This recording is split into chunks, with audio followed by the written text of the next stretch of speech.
यह है कहानियों का अद्भुत संसार, किस्सा कहानी। और हिंदी क्लासिक्स में आज मैं आपको सुना रहा हूं हिंदी के महान साहित्यकार राधा कृष्ण की लिखी कहानी वरदान का फेर। मैं हूं मंजीत ठाकुर।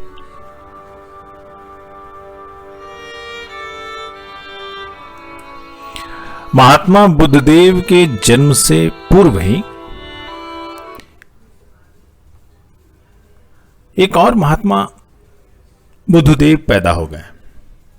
इनका पहला नाम था कुष्मांड सेन। जन्म कपिलवस्तु नगर में नहीं, कपालवस्तु में हुआ था। बुद्धदेव की भांति ये राज परिवार में पैदा हुए थे, लेकिन इनके बाप राज नहीं चलाते थे, राजमिस्त्री का काम किया करते थे। अब दुनिया में सबके माता पिता मर जाते हैं, इसलिए एक दिन इनके भी बाप मर गए और इनकी मां भी उन्हीं के साथ जलकर सती हो गई।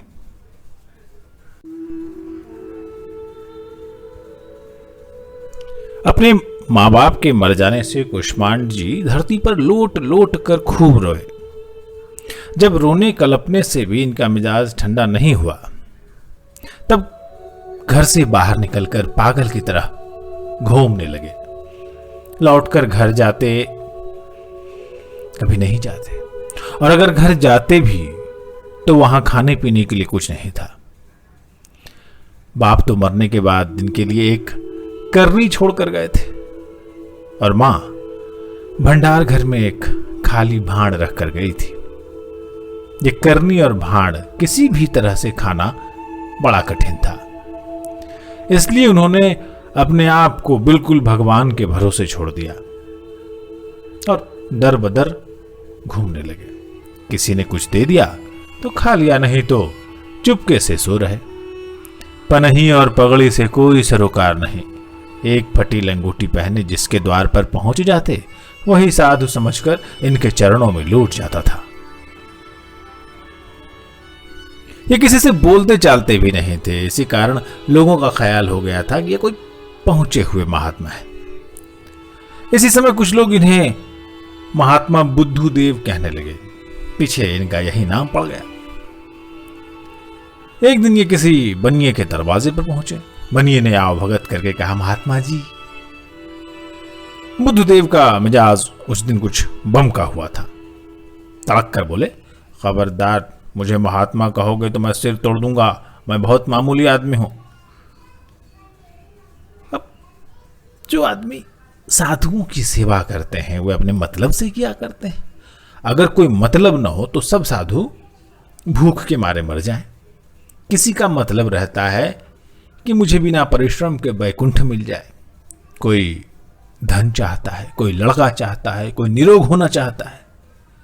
वो बनिया भी अपने मतलब से ही बुद्धदेव की खातिर कर रहा था।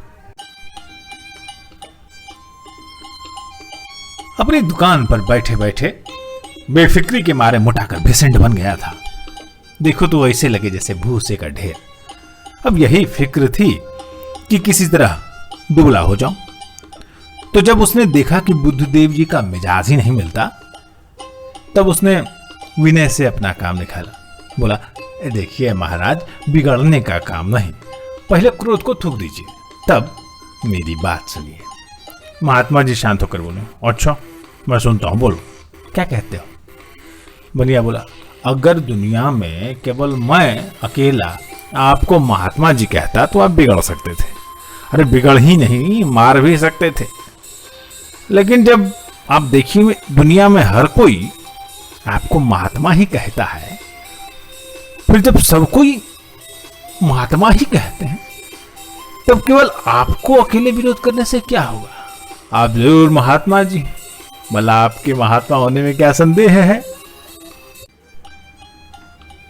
तब बुद्धदेव जी की आंखें खुल गई। सोचने लगे, जब सब लोग मुझे महात्मा ही कहते हैं तब मैं जरूर महात्मा ही हूं। लेकिन तारीफ तो देखिए, मुझे आज तक इसका पता भी नहीं था कि मैं सचमुच कोई महात्मा हूं। बनिए ने पूछा कि खैर तुम कहते ही हो तो मैं महात्मा ही मालूम देता हूं, लेकिन जरा मुझे ये बताना कि अब मैं क्या करूं। बनिया फौरन इनके पैरों पर गिर पड़ा। हाथ जोड़कर बोला, महाराज अब आप मुझे यही वरदान दीजिए कि मैं कुछ दुबला हो जाऊं। अब इसमें कोई संदेह नहीं कि बुद्धदेव जी महात्मा होने से बहुत पहले ही दुबला होने की दवा जानते थे। बोले, तुम मन महसूस कर सिर्फ 15 दिन तक उपवास कर जाओ, भगवान चाहेगा तो तुम इतने में ही ऐसे दुबले हो जाओगे कि चलना फिरना भी कठिन हो जाएगा। बनिए ने वरदान पाकर पुनः बुद्धदेव जी को प्रणाम किया, खूब भरपेट तरमाल खिलाया और मन ही मन खुश हुआ। इधर बुद्धदेव भी कम प्रसन्न नहीं थे। पहली खुशी तो ये थी कि अपने अनजानते में ही महात्मा हो गए, और दूसरी खुशी ये थी कि वरदान दे सकते थे। तीसरी और बड़ी खुशी ये थी कि आज खूब छक्कर तरमाल पर हाथ फेरा था। बुद्धू जी सोचने लगे कि अब तो महात्मा हो ही गया, इसमें कोई शक शुबा नहीं है। खैर कहो कि मुझे पहले ही खबर लग गई कि मैं महात्मा हो गया हूं। भगवान बेचारे बनिए राम को युग युग जिलावे। हाँ, तो अब मुझे क्या करना चाहिए? बुद्धदेव जी 3-4 महीने तक इसी उधेड़ बुन में पड़े रह गए। पीछे सोच समझकर तय किया कि महात्माओं को बिल्कुल निराला भोजन करना चाहिए। ऐसा भोजन करूं कि जो देखे दंग हो जाए। बहुत विचार करने के बाद उन्होंने साबूदाना खाना आरंभ किया। दोनों जून एक एक कटोरा साबूदाना उबालकर पीते थे। मंडूकोपनिषद का पाठ भी किया करते थे। अब अगर कोई खाने के लिए अच्छी अच्छी चीजें इनके सामने रखता तो ये घुड़क कर कह उठते, इन चीजों को देखने से लार टपकती हैं, इन्हें फौरन मेरे सामने से हटाओ। मैं दोनों जून केवल साबूदाना खाया करता हूं, मेरे व्रत का हाल नहीं जानते। लोग कहते, वाह देखो कितने बड़े तपस्वी हैं, केवल साबूदाना खाकर ही जीवन धारण करते हैं, धन्य है धन्य है। बुद्धदेव को अब तपस्वी शब्द सुनकर चौंकना पड़ा। महात्मा जी हो चुके थे, अब जाने किधर से तपस्वी भी हो गए। इन्हें ख्याल आया कि अब तपस्वी भी हो ही गया हूं तो थोड़ी तपस्या भी कर ही लेनी चाहिए। बस एक दिन चुपके से उठे और जंगल की राह ले ली। कहीं जंगल इनका देखा भाला तो था नहीं। जंगल खोजते किसी शहर में जा निकले। मुश्किल से किसी तरह एक जंगल पा सके। पाना था कि बेखटक जंगल में दे घुस ही गए। ठीक बीचों बीच जंगल में जाकर तपस्या आरंभ की। पहले तो धुआं पीकर रहने लगे। इससे इन्हें बड़ी तकलीफ होती थी। धुआं पीते पीते ये बड़े जोर से खांस उठते थे। खांसी के मारे इनका दम उखड़ जाता था। लेकिन तपस्या तो कठिन होती ही है। मोहन भोग खाकर तपस्या तो नहीं की जाती। इन्होंने डट कर तपस्या की। कभी हड़बड़ाकर पानी में घुस गए और 7 दिन तक वहीं किसी टीले पर बैठे रहे। कभी उचक्कर किसी पेड़ पर चढ़ गए और उसकी डाल पकड़कर 3-4 दिनों तक लटकते रहे। कभी फल खाते थे, कभी कंदमूल, कभी मौज आ गई तो कभी किसी पेड़ की सारी पत्तियां नोचकर चबा जाते थे। इसी तरह इन्होंने 7 वर्षों तक घोर तपस्या की। अब तो इंद्रदेव घबराए, दौड़े ब्रह्मा जी के पास गए। बोले, बाबा अब मैं बिन मारे मरा, यह कुष्मांडसन जरूर मेरी गद्दी लेगा। ब्रह्मा जी ने आश्वासन दिया, ठहरो वत्स, घबराने की जरूरत नहीं। बुद्धदेव को मैं तुरंत तपस्या से हटा देता हूं। इंद्र ने अपनी राह ली। ब्रह्मा जी बुद्धदेव के पास आकर बोले, बेटा वर मांगो। बुद्धदेव जी घबरा गए। अब मांगू तो कौन सा वर मांगू? बोले, प्रभु जरा ठहर जाइए, मैं सोच कर कहता हूं। ये कहकर बुद्धदेव जी ने सोचना आरंभ किया। 3 घंटे तक सोचते ही रह गए। आखिर ब्रह्मा जी कितनी देर खड़े रहते हैं। डपट कर बोले, तुम्हें वरदान लेना है कि नहीं? डपट सुनते ही बुद्धदेव जी का मिजाज सरक गया। जो कुछ सोच साच कर मांगना चाहा था वो भी भूल गए। ब्रह्मा जी ने गुड़क कर कहा, जल्दी से 3 वर मांग ले, नहीं तो मैं चाहता हूं। बुद्धदेव जी ने हाथ जोड़कर कहा, हे प्रभु, यदि आप मुझसे प्रसन्न हैं तो मुझे ये वरदान दीजिए कि हजाम मुफ्त में मेरी हजामत बना दिया करे। ब्रह्मा जी ने कहा, तथास्तु, अब जल्दी से दूसरा वर मांग। बुद्धदेव जी ने फिर हाथ जोड़कर कहा, हे प्रभु, यदि आप मुझसे प्रसन्न हैं तो मुझे दूसरा वरदान ये दें कि जब मैं झोली सीने के लिए किसी दर्जी को कपड़ा दूं तो वो उसमें से एक अंगुल भी न चुरावे। अब बुद्धदेव जी ने जी भर कर वरदान तो मांगा ही नहीं था। ब्रह्मा जी को क्रुद्ध देखते ही इनके हवास गुम हो गए थे, इसलिए हाथ जोड़कर बोले, हे प्रभु, यदि आप मुझसे प्रसन्न हैं तो मुझे तीसरा वरदान ये दीजिए कि मैं जब चाहूं आपसे 3 वरदान मांग लूं। अब एक दिन की बात है, बुद्धदेव जी को निमंत्रण देकर एक सेठ जी अपने घर ले गए। सेठ जी ने इन्हें खूब डटकर खिलाया और इनके सोने के लिए एक चारपाई का प्रबंध कर दिया। अब संयोग की बात कि चारपाई में बहुत अधिक खटमल थे। इनके सोते ही खटमलों ने धावा बोल दिया। इन्होंने इतना अधिक भोजन किया था कि करवट बदलने में भी तकलीफ होती थी। खटमलों ने जो काटना आरंभ किया तो त्राही चिल्लाने लगे। सहसा इन्हें उसी समय अपने वरदान का ख्याल हो आया। जल्दी से ब्रह्मा जी को पुकार कर बोले, हे प्रभु, मैं अभी आपसे 3 वरदान मांगता हूं। पहला वरदान मुझे ये दीजिए कि अभी फौरन इन खटमलों को मार डालिए।